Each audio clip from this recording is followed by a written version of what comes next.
भक्त सिद्ध सूर्य उपाध्याय साधु सर्व अर्थ के प्रकाशी मांगे विग्रहकारी है। दिन को स्वरूप जाने रागते बड़ी जो काय को नमाये स्तुति को धन्य धन्य दिन ही ते काज सब आज भरे कर जोड़े बारे बारे वंदना हमारी है। मंगल कल्याण सुख ऐसो हम चाहते हैं। ओ मेरी ऐसी दशा जैसी तुम धारी है। ओ मेरी ऐसी दशा जैसी तुम धारी है। ओ मेरी ऐसी दशा जैसी तुम धारी है। क्षत्र चूड़ामणि नामक इस ग्रंथ के आधार से महापुरुषों की स्थिति की चर्चा कल हमने यहाँ की है। जब अपनी मृत्यु के बारे में स्वप्न को सत्येंद्र कुमार ने देखा जाना तो मनस्थिति थोड़ी सी विचलित हुई। रानी विजया से उस बात को छिपा लिया और जब इस बात को छिपाया तो रानी भी उनके चेहरे के भावों को पहचान गई और मानो मूर्छित हो गई। जब रानी मूर्छित हुई तो राजा ने रानी को भी संभाला और अपने आप को भी संभाला, क्योंकि महापुरुषों की स्थिति ऐसी होती है जो प्रतिकूल परिस्थितियों में भी सहज और शांत रहते हैं। संसार दशा में रहते हुए कोई ऐसा व्यक्ति नहीं हो सकता जिसके ऊपर कोई विपत्तियां नहीं आए। हम कोई स्पेशल नहीं है। जब बड़े बड़े महापुरुषों के जीवन में बहुत बड़े बड़े भूचाल आते हुए दिखाई देते हैं, ऐसे बड़े बड़े संकट जिनकी हम कल्पना भी नहीं कर सकते हैं, ऐसे संकट इन महापुरुषों के जीवन में प्रथमानुयोग में हमारे को दिखाई देते हैं। तो ये पूरे के पूरे प्रथमानुयोग के कथानक हमारे को हिम्मत बंधाने का काम करते हैं, धैर्य दिलाने का काम करते हैं, हमारे पुरुषार्थ को जागृत करने का काम करते हैं, हमें विचलित न होने की प्रेरणा देते हैं कि परिस्थितियां कैसी भी हो लेकिन विचलित मत होना। ये प्रेरणा हमारे को यहाँ मिलती है।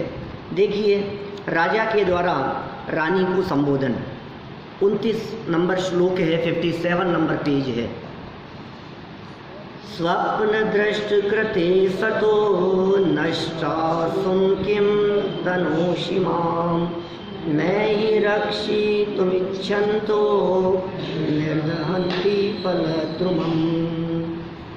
हे देवी, स्वप्न दृष्ट कृते, स्वप्न देखने से किम माने क्यों, माम मुझको, सद्यः तत्काल, नष्टासुम मरा हुआ, तनोषि समझती हो। क्या भाई, राजा भी इस बात को समझ गया कि ये समझ गई थी। वो भी बुद्धिमान तो थी ही। जब एक छोटे वृक्ष को हरा भरा देखा और उसके फल में बतलाया कि बहुत पुण्यशाली पुत्र होगा, और बड़े वृक्ष को सूखा हुआ देखा तो वो रानी भी समझ गई कि इसका फल क्या हो सकता है। तो राजा ये कह रहे हैं कि स्वप्न देखने से क्यों मुझे तत्काल मरा हुआ समझती हो, अभी तो जिंदा हूँ।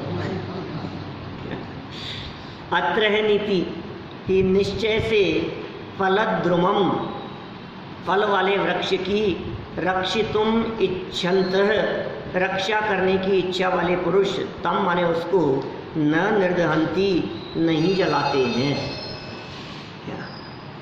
कितने सुंदर बात है। जिस वृक्ष के बारे में आपने ये सोच लिया कि ये फल वाला वृक्ष है, ये जिंदा रहना चाहिए, भले ही सूखा हुआ दिखाई दे रहा हो, जलाता नहीं है व्यक्ति उसको।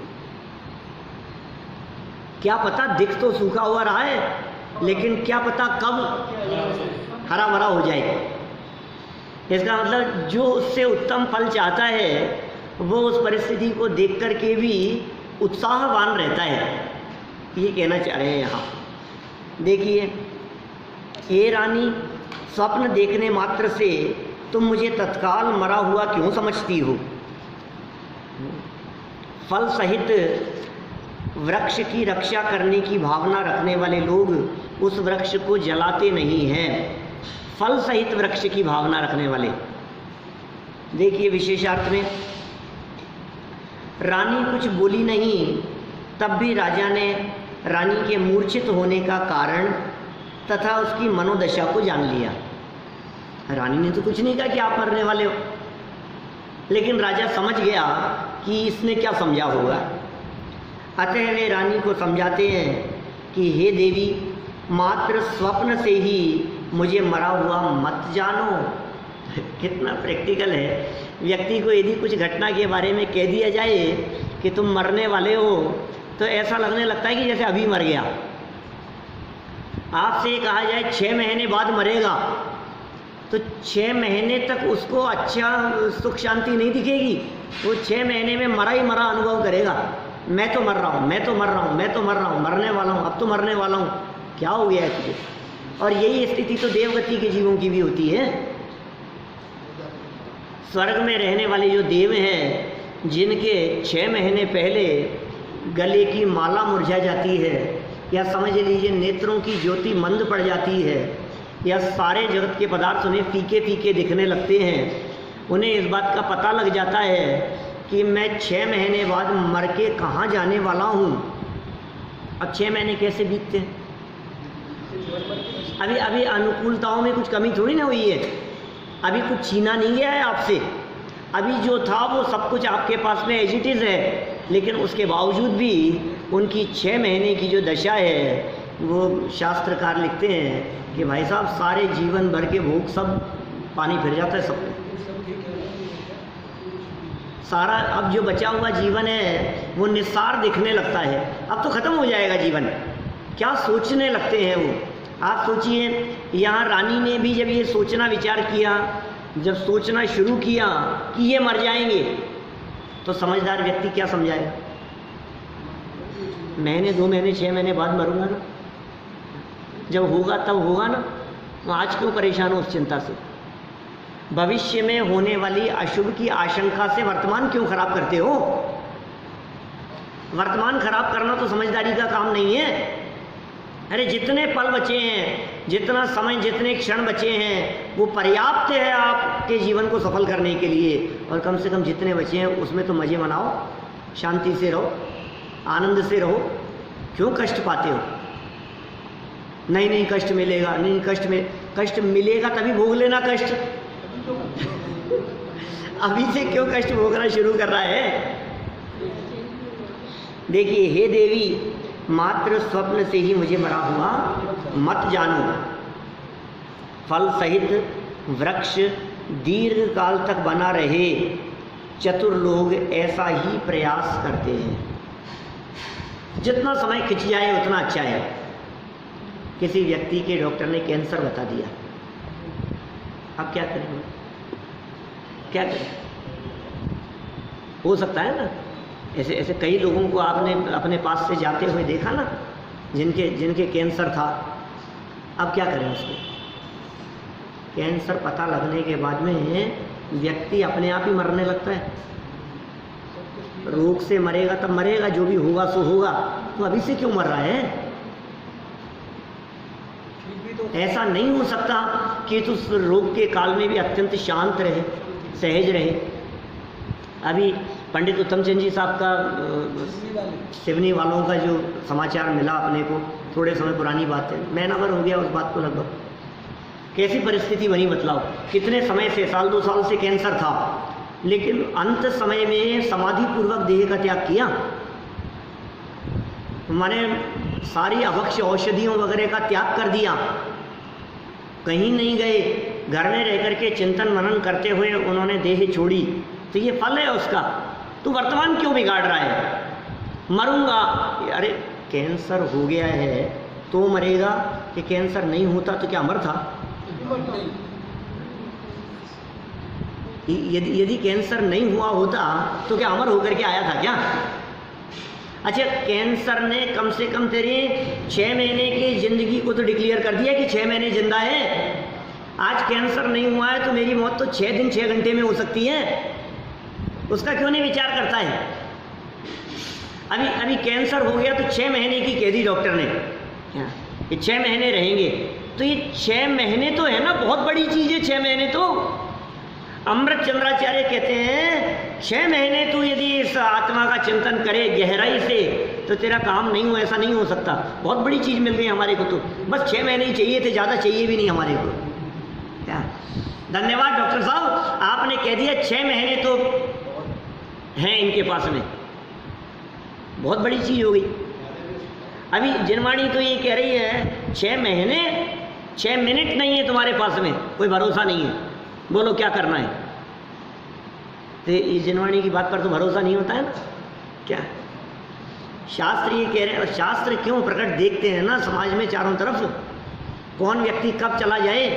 बिना कैंसर के जवानी में मरते नहीं है क्या, दुर्घटनाओं में लोग मरते नहीं है क्या, लेकिन विचार नहीं करता है उसके बारे में। तो समझदार लोगों का काम क्या है कि मौत की सूचना मिल जाने पर भी वर्तमान परिणामों को संभाले।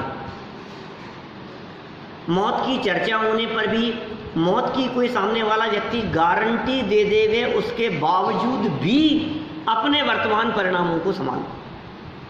बोलो क्या कहा, फल सहित वृक्ष दीर्घ काल तक बना रहे, चतुर लोग ऐसा ही प्रयास करते हैं। अब जितना मिल जाए अच्छा है, जितना लंबा समय मिल जाए, जितना बचा सके उतना बचा लो। वैसे भी तुम रानी हो, मेरा जीवन दीर्घ काल तक बना रहे ऐसा प्रयास करना ही तुम्हारा कर्तव्य है।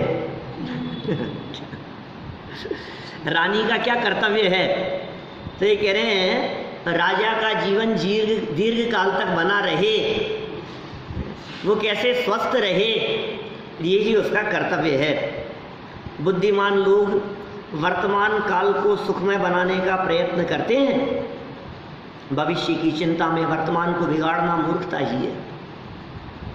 उठो, सावधान हो जाओ, सावधान हो जाओ। कितना सुंदर वाक्य है, भविष्य की चिंता से वर्तमान को बिगाड़ना मूर्खता है। इसलिए वर्तमान की चिंता से भविष्य को मत बिगाड़ो, भविष्य बिगाड़ने में दिमाग मत लगाओ, मत बिगाड़ो उसको। जो है समय उसे अच्छा कैसे किया जा सकता है उसके बारे में विचार करो। देखो, संकट परिहार के लिए शोक असमर्थ है, कितना सुंदर वाक्य है। संकट का काल आ गया है तो क्या करें, शोक करो, शोक से संकट थोड़ी ना मिट जाएगा। बोलो अच्छा बतलाइए, यदि आपको इस बात का पता लग जाए कि हमारे किसी निकटस्थ व्यक्ति के हार्ट अटैक आ गया है, आपको पता लगे, घर में अकेले हैं और आपको यहाँ पता लगा, तो क्या करेंगे? समझदारी क्या है, हॉस्पिटल लेके जाएंगे। जैसे जैसे हमें पता लगेगा वैसे ही आप क्या प्रयास करेंगे, ये होता है ना। और कोई व्यक्ति अब तो इनको अटैक ही आ गया, अब तो पता नहीं क्या होगा, अब तो बचना बहुत मुश्किल है, और रोना शुरू कर दे। ये तेरे रोने का समय नहीं है, तू रोना बंद कर और जो उपाय हो सकता है वो उपाय कर। यही तो है ना समझदारी का काम। और ये रोना शुरू कर दे कि नहीं नहीं अब तो अटैक आ गया, अटैक आने के बाद में पता नहीं क्या होगा, अब तो बहुत मुश्किल है, अब तो बहुत आगे भी लाइफ बहुत ख़राब जैसी हो जाएगी, अब तो संभालना कैसा होगा। तू रो रहा है, पागल है। जैसे समझदार लोग काम करते हैं वैसे काम कर। तो रानी को समझा रहे हैं कि उसे शोक करना समझदारी का काम नहीं है।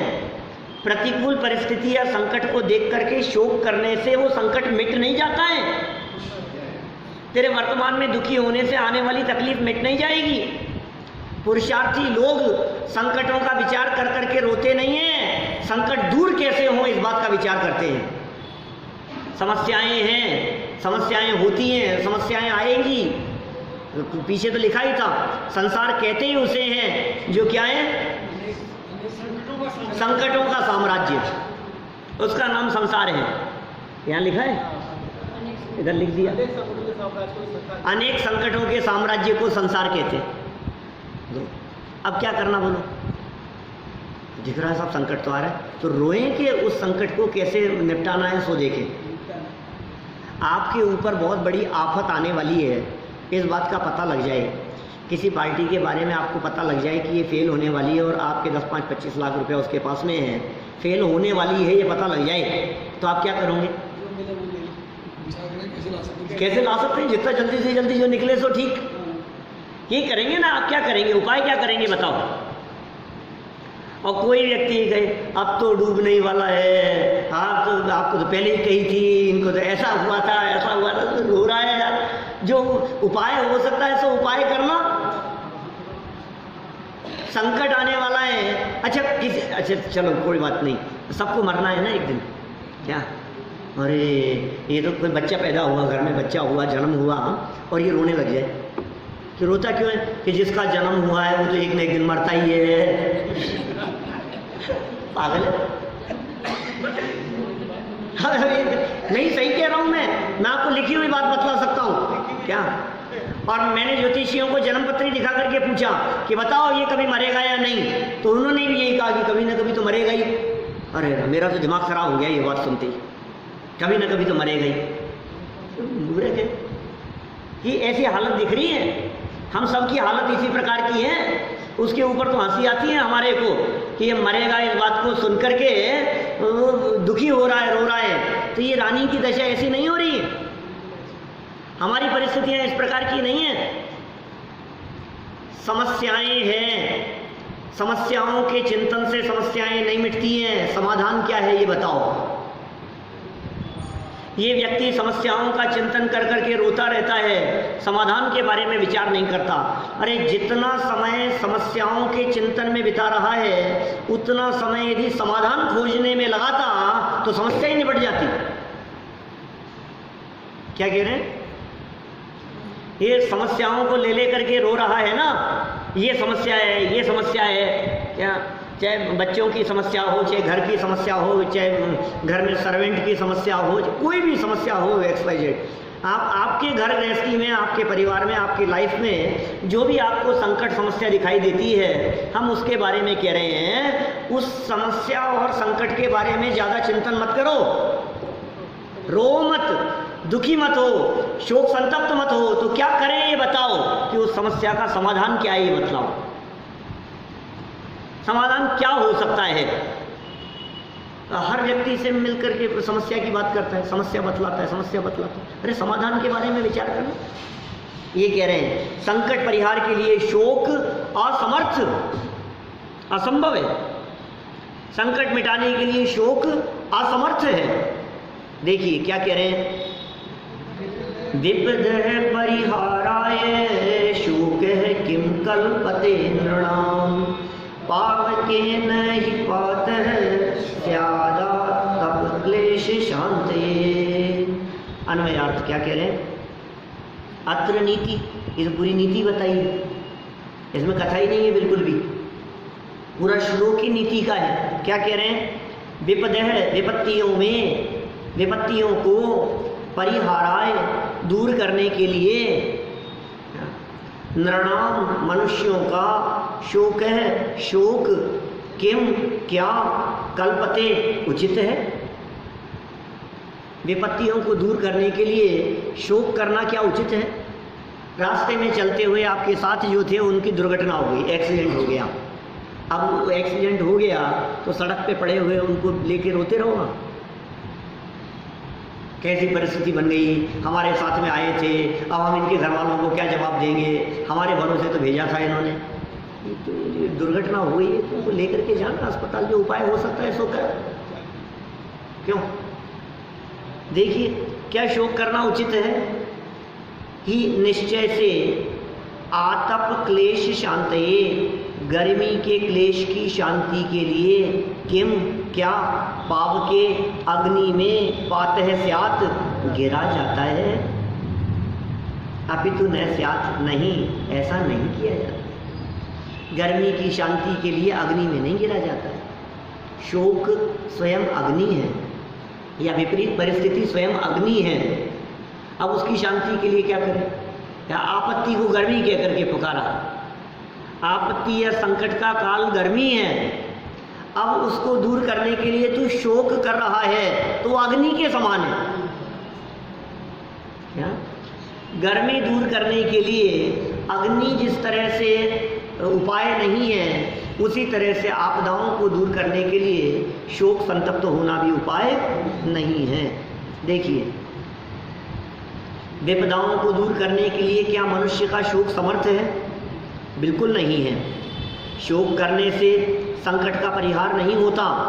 गर्मी से होने वाले दुख को दूर करने के लिए अग्नि में कूदना, प्रवेश करना उचित उपाय नहीं है। विशेषार्थ संकट के समय प्रायः अज्ञानी मनुष्य शोक करने लगते हैं। अज्ञानी मनुष्य संकट के काल में जो व्यर्थ है, क्योंकि शोक करना संकट से मुक्ति का उपाय नहीं है। शोक करने से संकट से मुक्ति नहीं होती है, ये कोई उपाय नहीं। शोक तो स्वयं दुख रूप है। शोक धैर्य प्रदान नहीं करता, अपितु मनोबल को गिराता है। शोक तो वर्तमान में दुखदाता है ही, और भविष्य में भी असाता रूप कर्म बंध के फलस्वरूप दुख ही देता है। वेदनीय कर्म के आश्रम के कारण बतलाएं। दुख, शोक माने दुखी होना भी और दुखी करना भी असाता कर्म बन रहा है। आपके निमित्त से यदि कोई व्यक्ति दुखी हो रहा है तो आप असाता कर्म बांध रहे हो। बोलो, हमारे किसी वाक्य से कोई व्यक्ति दुखी हो रहा है, हमारे किसी क्रियाकलाप से कोई व्यक्ति दुखी हो रहा है, तो हम उसके दुखी करने में निमित्त बन रहे हैं ना, असाता कर्म बांध रहे हैं। बोलो, ये तो सारे जगत में प्रसिद्ध वचन है। सारे जगत में प्रसिद्ध वचन है, किसी को दुखी मत करो। ये कोई जैनियों का वाक्य थोड़ी है, जो सारे धर्म दर्शन वाले कहते हैं। किसी को दुखी मत करो, किसी को पीड़ित मत करो, किसी को परेशान मत करो। हिंदू हो चाहे मुसलमान हो, सब कहते हैं नहीं, दूसरे को पीड़ित मत करो। लेकिन उमा स्वामी आचार्य इसके साथ में एक वाक्य और कहते हैं, दूसरे को दुखी करने से तो असाता बनती है, स्वयं दुखी होने से भी असाता कर्म बनता है। अब क्या करना? हर हाल में खुश रहो। ये कह रहे, बोलो, जिस देश में, जिस वेश में, जिस हाल में रहो, हंसते रहो, मस्त रहो, बस मस्त ही रहो। मस्त रहो, हंसते रहो, मुस्कुराते रहो, ज्ञायक रहो, ज्ञायक, ज्ञाता दृष्टा रहो, सहज रहो हर परिस्थिति में। माने परिस्थिति देखो, कितनी प्रतिकूल परिस्थिति हो रही है और हम मुस्कुरा रहे हैं। ये क्या हो, ये क्या हो रहा है? जानते जानते जाना ऐसे जाएगा, ठीक है कि तुम रो नहीं रहे हो, इसको रुलाओ। क्या लोग कहते हैं इसको रुलाओ, ये पागल हो गया क्या, रो नहीं रहा है। अरे मैं क्या रोऊं, दिखती है स्थिति हमारे को, ठीक है। जो जाना है जो जाएगा, जो रहना है जो रहेगा, जिसको मरना है सो मरेंगे, धन को जाना है सो जाएगा, जिसको लूटना है सो लूटेंगे। तो परिस्थितियाँ बनती है। अब तुम वर्तमान में दुखी होगी, क्या करोगे?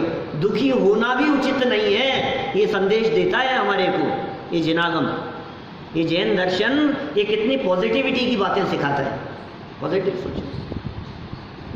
देखो, असाता कर्म रूप बंध के फल स्वरूप दुखी देता है शोक करना। वर्तमान में तो शोक करोगे तो वर्तमान में दुखी हुई, लेकिन वर्तमान में शोक करने से जो कर्म बंधेगा वो भविष्य में भी दुख देने में समर्थ हो सकता है। इसलिए वर्तमान में शोक करना वर्तमान और भविष्य दोनों को बिगाड़ने वाला है। जैसे लिखा है कि किसी को दुख मत दो। हमारे तो बहुत सारे लोग ऐसे हैं जो अपनी पत्नियों को छोड़ के मुनि दीक्षा लेंगे। उन्होंने क्या पत्नियों को दुखी नहीं किया? देखो, आप जो मार्ग अपना रहे हो वो मार्ग दुखी करने के लिए नहीं अपना रहे हो। आपने उनको दुखी करने के लिए दीक्षा नहीं ली है। यहाँ तो आपने उनका कहना कोई काम नहीं किया तो वो दुखी करने के लिए नहीं किया। आप समझ रहे हैं? आपने किसी व्यक्ति को पलट करके सामने जवाब दिया है अपने घर में, तो उसको दुखी करने के लिए दिया है। और वो जो दीक्षा लिए हैं वो पत्नियों को दुखी करने के लिए थोड़ी ना कर रहे हैं। वो तो कह रहे हैं मार्ग तो सच्चाई यही है। क्या मार्ग तो सच्चाई यही है तुम अभी स्वीकार करो तो दीक्षा लो, संयम के मार्ग पर चलो। अब उसको तो सुख का मार्ग बतला रहे हैं वो। कह रहे हैं पत्नी को समझाते हैं, कभी कोई दीक्षा हो ही नहीं सकती पत्नी को समझाने गए तो। नहीं, ऐसा नहीं है। जो राजीव को समझा रहे थे, नहीं कोई बात नहीं, लेकिन जिन्होंने समझाया उनकी समझ करके दीक्षा होती भी है, साथ में ऐसी बात नहीं है। बहुत ऐसे प्रसंग भी वर्तमान युग में मिलते हैं जिनमें स्पष्ट ये बात ख्याल में आती है कि उन्होंने समझाया और साथ साथ में दीक्षा ले ली। राजा के साथ में रानियों ने भी जम्बू स्वामी के साथ में दीक्षा ली कि नहीं ली? तो जीवनधर स्वामी काफी पढ़ लिया है। हाँ। और उसमें सारी पत्नियों को छोड़ कर बिना बताए निकल रहे हैं। कोई एक बात बार भी पत्नी को नहीं बताया। कोई बात नहीं, तो दुखी करने का उद्देश्य नहीं है, प्रयोजन दुखी करने का नहीं है ना? देखो क्या कह रहे हैं, वास्तव में देखा जाए तो अपने आत्म स्वरूप का विस्मरण ही संकट एवं विपत्तियों का मूल कारण है। ये मर्म की बात कह दी इन्होंने। अपने आत्म स्वरूप का विस्मरण, अपनी निधि भूल आप स्वयं दुख उठाए। अपनी निधि को भूल करके स्वयं दुखी हो रहा है। मेरा धन चला गया। अरे तेरा धन जाता नहीं है, तेरा धन कहाँ चला गया? मतलब इसको लगता है ये चला गया, ये चला, कुछ जाता ही नहीं है। तेरा जो असली धन है, ज्ञान धन, उसे कोई चुरा नहीं सकता है। वो तेरा असली धन है, उसको तो भूल गया। कंकड़ पत्थर पर मुक्त हुआ, चैतन्य खजाना भूल गया। अब बताओ तेरे को दुखी होने से कौन बचाए? जो अपने खजाने को भूल गया हो उसे भीख मांगने से कौन बचाए? आपके पास में बहुत धन था, कभी संकट के काल में काम आएगा ऐसा विचार कर आपने किसी को बताया नहीं और आपने खुद ने उसको छिपा दिया। ठीक है, फिर जब बहुत बड़ा संकट काल आ गया और सब खत्म हो गया तो आपको याद नहीं रही कि मैंने छिपाया था। अब क्या करेंगे? अब क्या होगा? अब धनवान तो है, धन तो है इसके पास में, कमी नहीं है कुछ भी, लेकिन ये कह रहा है मेरे पास में कुछ नहीं। अब रो रहा है। अब क्यों रो रहा है भैया तू? इसलिए रो रहा हूं कि मेरा सब कुछ चला गया, मेरा सब कुछ लुट गया। कि भैया कुछ नहीं लुटा है, तेरी असली संपत्ति जो तूने छिपा करके रखी थी ना, जो छिपी है अंदर में, उसकी तरफ निगाह दे, उसका स्मरण कर। ये श्री गुरु हमारे को ऐसे मिले हैं जो तुझे तेरे निधान बताते हैं, जो तुझे तेरा वैभव बतलाते हैं, जो तुझे तेरे अपने वैभव से परिचय कराते हैं। तो एक बार देख उसकी तरफ। ऐसे मिले वितरागी संत, ऐसे मिले हमारे को परमात्मा। भगवान महावीर स्वामी समूह शरण में बैठ करके क्या रास्ता बताते होंगे, क्या रास्ता बताते होंगे? इंद्रभूति गौतम को क्या रास्ता दिखाया उन्होंने? सुधर्म स्वामी को क्या रास्ता दिखाया? जम्बू स्वामी ने क्या रास्ता अपनाया? बोलो। उनके बाद में परंपरा से हुए आचार्यों ने क्या रास्ता अपनाया और जगत के जीवों को क्या मार्ग दिखाया? ये बतलाया यहाँ। अपने आत्म स्वरूप का विस्मरण, भूल जाना ही संकट एवं विपत्तियों का मूल कारण है। जो व्यक्ति अपने स्वरूप को भूल गया उसके ऊपर विपत्तियां आए बिना रहेगी नहीं, और जो अपने स्वरूप में चला गया उसके ऊपर कोई विपत्ति आ सकती नहीं। कमठ पत्थर बरसा रहा है, पार्श्वनाथ के ऊपर कितनी विपत्ति है, कितनी विपत्ति है उनके ऊपर, क्यों नहीं है? चले गए अपने स्वरूप में। जो अपने स्वरूप में चले गए उन्हें बाहर की विपत्तियां लगती नहीं है कुछ भी। उपयोग खराब हो वो विपत्ति है, उपयोग बर्बाद हो वो विपत्ति है, चित्त में संक्लेश आकुलता व्याकुलता चल रही हो ये विपत्ति है। और चित्त यदि संभला हुआ है तो संकट मिट गया। अरे बड़े बड़े संकटों के काल में यदि आपने धैर्य नहीं खोया तो आदि विजय तो आपकी वैसे ही हो गई। क्या संकट के काल में यदि आपने अपना धैर्य नहीं खोया ना तो बहुत बड़ी विजय मिल गई आपको। सबसे बड़ी जीत तो यही है कि मैंने अपने आप को संभाल लिया। क्या ये बहुत बड़ी जीत है। व्यक्ति वहां हार जाता है जहां टूट जाता है। तो ये नहीं टूटने की प्रेरणा दे रहे हैं। आत्मस्वरूप का स्मरण करो, ये आपको बल प्रदान करेगा, ये नहीं टूटने में बहुत बड़ा हेतु बनेगा। उसका विचार करो। ज्ञानी जीव आत्मस्वरूप का विचार करते हैं। देखिए, संकट परिहार का सही उपाय क्या है? ये सही उपाय नहीं था तो सही उपाय क्या है? संकट मिटेगा कैसे ये बताओ। हम क्या करें कि साहब इतना बड़ा संकट आ गया और मैं रोने लगा तो तुम मना कर रहे हो कि रोऊं भी नहीं? क्या ये उपाय नहीं है यार, इसलिए कह रहे हैं हम तो।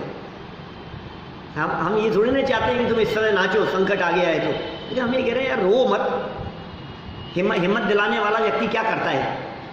एक व्यक्ति के ऊपर बड़ा संकट आ गया तो दूसरा व्यक्ति क्या कहेगा? उससे मिलने आने वाला व्यक्ति क्या कहेगा? हिम्मत ही दिलाएगा ना कि कोई बात नहीं साहब, सब जो हो गया ये हो गया। अब वो गुस्सा करे, जिसके ऊपर बीतती है उसे ही पता लगता है। तुम्हारे ऊपर बीतेगी तो पता लगेगा। बड़े आए अच्छी अच्छी बातें सुनाने वाले, क्या बताएं तुम्हारे को। ऐसे संकट के काल में सहज रहना ही उपाय है। चलो सही उपाय बतलाते हैं। ततो व्यापत प्रतीकारं धर्ममेव विनिश्चित्यं प्रदीपैर्दीपिते देशे नैहस्ति तमसो गतिः। क्या अत्र नीति, ये भी नीति का ही श्लोक है। माने ये नीतियां बतला दी है, ये सिखा रहे हैं, ये शिक्षा दे रहे हैं हमारे को। ये नीतियां राजा के लिए नहीं बतला रहे हैं, तो रानी के लिए बता, रानी के लिए भी नहीं बता रहे हैं। क्या ये नीतियां तो हमारे लिए बताई जा रही है, क्योंकि विपत्तियों का नाम संसार है और तुम संसार में रहते हो। सत्येंद्र के लिए क्या बतलाएंगे? वे तो समाधि पूर्वक चले गए देवलोक में। जीवंदर के लिए क्या बतलाएंगे? वे तो चले गए मोक्ष में बैठे हैं सिद्ध अवस्था में। तो किसके लिए बता रहे हैं? ये जीवंदर सत्येंद्र के लिए नहीं बतला रहे, तो अपने लिए बता रहे हैं। एक क्षत्र चूड़ामणि ग्रंथ कोई उन महापुरुषों के लिए नहीं लिखा। ये महापुरुषों का जीवन महापुरुषों के लिए नहीं है, ये उनका जीवन हमारे लिए है। क्या कह रहे हैं नीति में? किम माने क्या? ततः इसलिए निश्चय से व्यापत प्रतिकारम, आपत्ति के नाश का उपाय धर्मम एव, धर्म ही है। बड़े से बड़े संकट के काल में भी जब सीता को जंगल में छुड़वा दिया गया तो क्या याद आया उसे? धर्म याद आया। क्या धर्म शरण है? उस समय उसे याद आया, केवली पन्नतम धम्मम शरणम पवज्जामि। बोलो आपको क्या याद आता है? कोई व्यक्ति यदि आपको धोखा देकर के चला गया तो आपको कौन शरण याद आता है? कि पुलिस की शरण में जाओ, वकीलों की शरण में जाओ। कहते हैं ये संकट आया था ना तुम्हारे ऊपर, तो न पुलिस शरण है, न वकील शरण है, न डॉक्टर शरण है, न जगत में माता पिता शरण है, न कोई मित्र शरण है। तो फिर क्या शरण है कि हम क्या बताएं? रोज तो बोलते हो मंदिर आके, केवली पन्नतम धम्मम शरणम पवज्जामि। क्या तुम्हें भूल जाते हो? शरण तो चार है हमारे यहाँ, शांति के लिए चार ही शरण हैं। अर्हन्ते शरणम पवज्जामि, सिद्धे शरणम पवज्जामि, साहू शरणम पवज्जामि, केवली पन्नतम धम्मम शरणम पवज्जामि। इसके अलावा और कोई शरण नहीं। स्वरूपाचरण शरण भी तो है। स्वरूप जो शरण है वो स्वरूप में चला जाए तो बहुत अच्छी बात है, लेकिन स्वरूप में ना जा पाए तो जिनकी शरण में गया है ना, वो भी तुझे उपाय बतलाते हुए तेरी ही शरण में भेजेंगे। क्या अनंतों की शरण में गया तो क्या उपाय मिलेगा? नासाग्र दृष्टिवंत परम गुरु क्या कह रहे हैं? वे परमात्मा अपनी शरण में जा भैया और हमारे बगल में आ जा। सिद्ध भगवान क्या शरण बतला रहे हैं? साधु क्या शरण बतलाएंगे? बतलाओ। हाँ, यदि कोई साधु ये शरण बतलाए कि तुम एक काम करो, तुम है ना ये नंबर लगाओ तो तुम्हारी ये लॉटरी खुल जाएगी, तो गलत रास्ता बता दिया, फिर गलत रास्ता बता दिया, फिर इसका मतलब ये सही नहीं है। जो जगत में भटकन का रास्ता बतलाए जो संसार में उलझन का रास्ता बतलाए सो सही नहीं है मार्गदर्शक। तो सच्चे मार्गदर्शक कौन होंगे कि संकट के काल में धर्म को ही शरण बतलाए, वे सच्चे मार्गदर्शक होंगे। तो सारे साधु यही कहते हैं शनि की दशा है मुनि। कौन क्या कह रहा है, हम कुछ नहीं कहेंगे, स्वयं अपना लोटा खुद छाने। क्या रोक रहे मंदिरों से ना, क्या करें बतलाओ। आप यदि ये रास्ता बतलाओ, एक काम कर, तेरे ये जो 2-5 करोड़ जो डूब गए हैं ना, एक काम कर 5 लाख के अंदर ये विधान करा तो वो वसूल हो जाएंगे कि 5 और ले लेंगे। क्या करें बताओ। ये उपाय नहीं है, ये उपाय नहीं है। क्या पैसे से लुट जाने पर उससे वसूली का उपाय पैसा और लगा देना है? नहीं है भाई, ये समझदारी का काम नहीं है। क्या, क्योंकि क्या होता है, संकट के काल में लोगों को बेवकूफ़ बनाना बड़ा आसान होता है। वो ऐसे ही लोगों को तलाशते हैं। ये जो ज्योतिष वाले, मंत्र तंत्र वाले जो लोग होते हैं ना, जन्म पत्री वाले और ये सब जो करते रहते हैं ज्योतिषी लोग, ये क्या करते हैं, ये ऐसे मौक़ों की तलाश करते हैं जिसमें आपके ऊपर संकट आए। उनको ऐसी जन्म पत्री देखने में रंच मात्र भी रस नहीं होता जिसमें कोई संकट नहीं दिख रहा हो।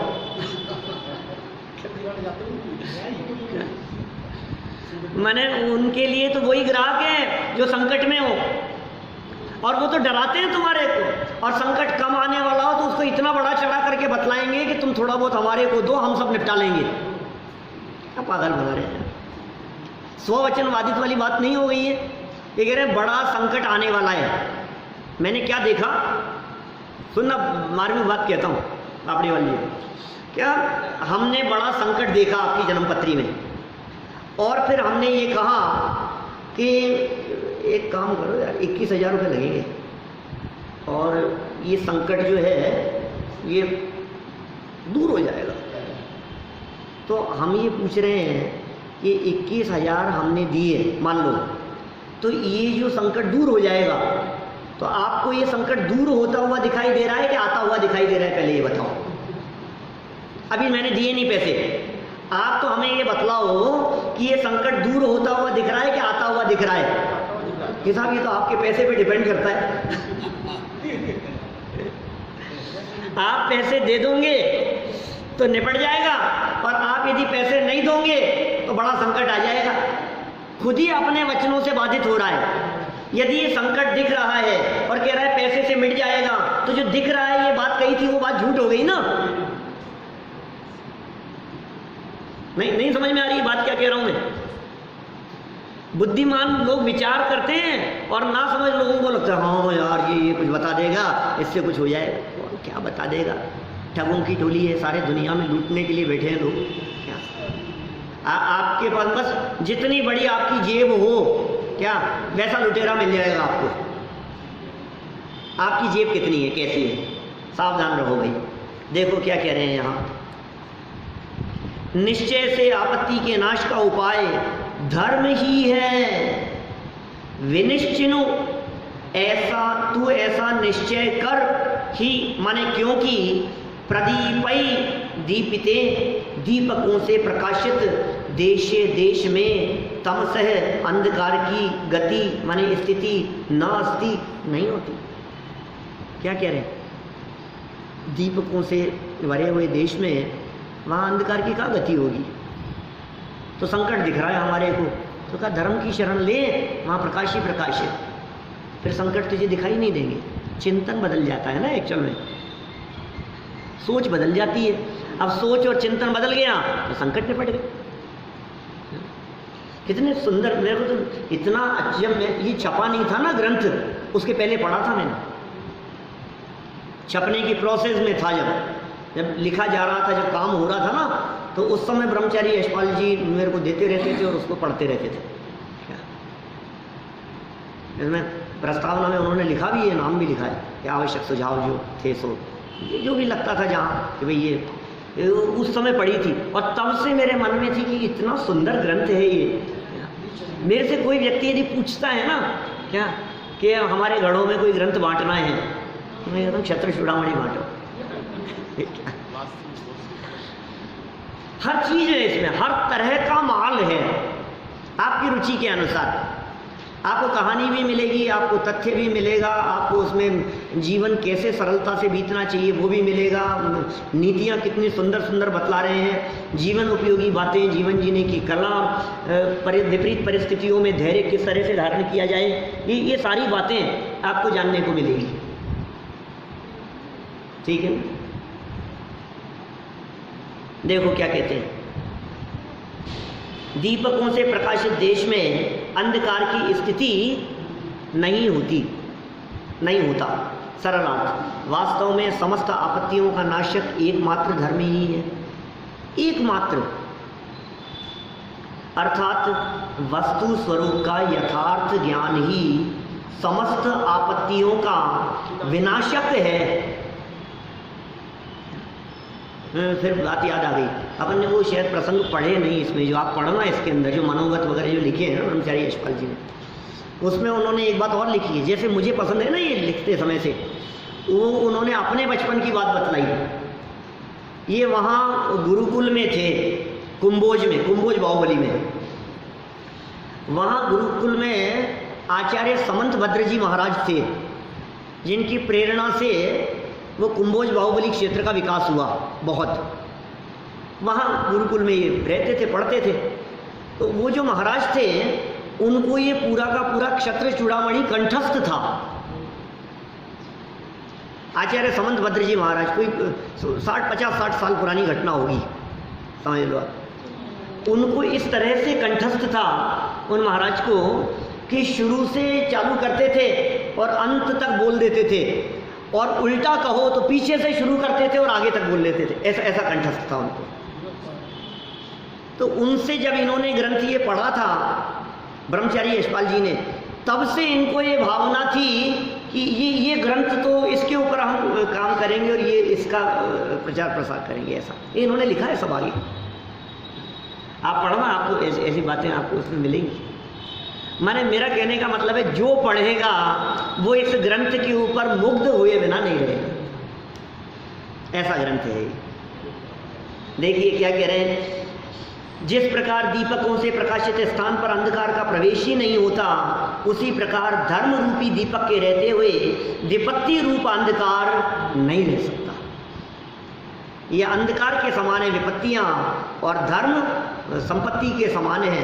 तो धर्म के रहते हुए ये विपत्तियां रह ही नहीं सकती है। विशेषार्थ, बहुत सुंदर बात कह रहे हैं। देखो समय तो सीमित है, पूरा करता हूँ, लेकिन कोई बात होगी तो कल दोबारा शुरू करते हुए करेंगे। विशेषण, ज्ञाता ज्ञेय के परिप्रेक्ष्य में सोचा जाए तो सर्वद्रव्य मात्र ज्ञेय हैं। जैसे मुनिराज को उपसर्ग आदि ज्ञेय ही होते हैं। उपसर्ग क्या है मुनिराज के लिए? ज्ञेय मात्र। ज्ञेय मतलब जानने योग्य, ज्ञान का विषय, ठीक है, हो रहा है उसको जान लिया। अथवा जिस प्रकार सुदर्शन सेठ श्रावक को भी कामासक्त रानी मात्र ज्ञेय ही थी। सेठ सुदर्शन की कथा सुनी होगी आपने, उत्कृष्ट ब्रह्मचर्य के धनी थे और अष्टमी चतुर्दशी के दिन शमशान में जाकर अर्धरात्रि में अकेले वहाँ ध्यान मग्न हो जाया करते थे, साधना करते थे वहाँ जाकर के। और रानी उनके ऊपर मोहित हो गई, तो उन्होंने पहले संदेश भेजे अपने दासियों के साथ में, मना कर दिया उन्होंने। फिर क्या किया, उनको वहाँ शमशान से उठवा दिया, उठा के राजमहल में ले आई। इन्होंने प्रतिकार किया तो इल्जाम लगा दिया इनके ऊपर कि ये मेरे यहाँ आ गए थे, राजमहल में आ गए थे। जब सारे सिपाहियों ने सबने गवाही दी रानी के समर्थन में, तो उसको सूली पे चढ़ाने के आदेश दिए। सेठ सुदर्शन को सूली पे चढ़ा दो इसको। राजा के चित्त में बहुत सम्मान था सुदर्शन सेठ के प्रति, लेकिन क्या करें, चढ़ा दो इसको। फिर क्या हुआ, जब सूली पे चढ़ाया जाना था, भाई साहब उनके संयम से प्रभावित होकर स्वर्ग से देवलोक प्रकट हो गए, वो सूली सिंहासन में बदल गई। क्या जय जयकार होने लगी और सारा भेद खुल गया सबके सामने। तो यहाँ क्या कहा है इन्होंने, सेठ सुदर्शन के लिए वो रानी कैसी थी, ज्ञेय मात्र। उसी प्रकार ज्ञानी आपत्तियों को ज्ञेय की कोटि में डाल देते हैं, उनसे प्रभावित नहीं होते। द्रव्य गुण पर्याय रूप वस्तु का यथार्थ चिंतन ही दुखों को दूर करने का सही उपाय है। द्रव्य गुण पर्याय का चिंतन, वस्तु स्वरूप विचार खुशी से सब दुख संकट सहा करे। पूछो किसी से इन लाइनों का क्या अर्थ है? ये अर्थ है इसका। द्रव्य गुण पर्याय स्वरूप जो वस्तु है उसका चिंतन सब दुख संकट सहा करे, सब निपट जाएगा, ये चिंतन। मोहवशात जब कोई अवस्था इष्ट अनिष्ट प्रतिभासित हो तो विचार करो कि ये अवस्था तो नित्य रहने वाली नहीं है। ऐसा चिंतन ही जीवों को दुखों को दूर कर देता है। जीवों के दुख दूर हो जाते हैं। भाई साहब, ये परिस्थितियां परमानेंट रहने वाली नहीं है, विचार करो आप। ये संकट ज़्यादा लंबे समय रहने वाला नहीं है। कब तक रहेगा? जब तक थोड़ा बहुत पाप कर्म का उदय बदलेगा और संकट बदल जाएगा। क्या दिक्कत है? संकट मिट जाएगा। विवाद कब तक रहेगा? झगड़ा कब तक रहेगा? मनमुटाव कब तक रहेगा? दुश्मनी कब तक रहेगी? बतलाओ। कोई जो परेशानी आए, परेशानियां कब तक रहेगी? तकलीफ कब तक रहेगी? टेम्परेरी है, पर्याय में है, बिल्कुल टेम्परेरी। जिसने समझ लिया ये हो गया, मस्त हो गया। देखो अंतिम वाक्य, अनिष्ट प्रतिभासित होने वाली अवस्था को इष्ट रूप में परिवर्तित करने का विचार आपत्ति का सही प्रतिकार नहीं है। क्या? अपितु अपना दृष्टिकोण बदलना ही सच्चा उपाय है। वाह, क्या बातें सिखाते हैं वो लोग। ये लगा रहता है उसमें, उसको बदलने में लगा हुआ है। सुन भाई, सच्चा उपाय दृष्टिकोण बदलना। दृष्टि बदल ले, विचार बदल ले, चिंतन बदल ले, काम हो जाएगा। धर्म का अर्थ वीतरागता, शुद्धि, रत्नत्रय, समता भाव आदि करना उचित है। प्रशस्त राग भाव भी धर्म नहीं है, मैं बंध का ही कारण है। अज्ञानी की दुख संबंधी क्या मान्यता होती है, कल इसके बारे में हम विचार करेंगे।